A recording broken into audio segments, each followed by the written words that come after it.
e dialoga com ela para tomar medida certa para não tirar um entendimento que melhor forma agora, no momento, no país, para coisas bem corretamente, como tem duas organizações, para fazer a mesma coisa que tem sentido, e criar um balcão único, portanto, que está fazer cobrança em nome de duas organizações, para que não aconteça, por exemplo, no Brasil, e depois nós, cada um de nós, não cuida de nós, autores e artistas, sem ter problemas. Ou que tem duas organizações que cobram.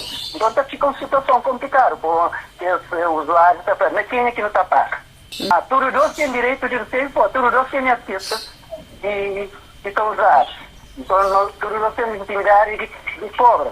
Mas, o que nos Estados que tem sentido. Se tem uma organização só que cobra, depois cada um toma para dar direito ou seja, associados. De forma mais correta, mais claro, mais transparente e coisas funcionam. E não fica tipo um guerrilha de território. Né? E que lá na sua casa no demarca disso, nunca vai terreno fazer aquela arrecadação para não caçar correto. Então não está a esperar para chegar o momento correto. Portanto, nunca se vai fazer uma coisa de forma incorreta. E acha que aquela é a melhor forma e a coisa funciona bem.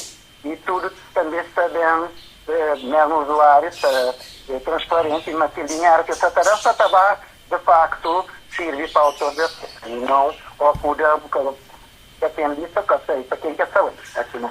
Esse serviço objetivo é a autorização recebe para o uso de seu trabalho.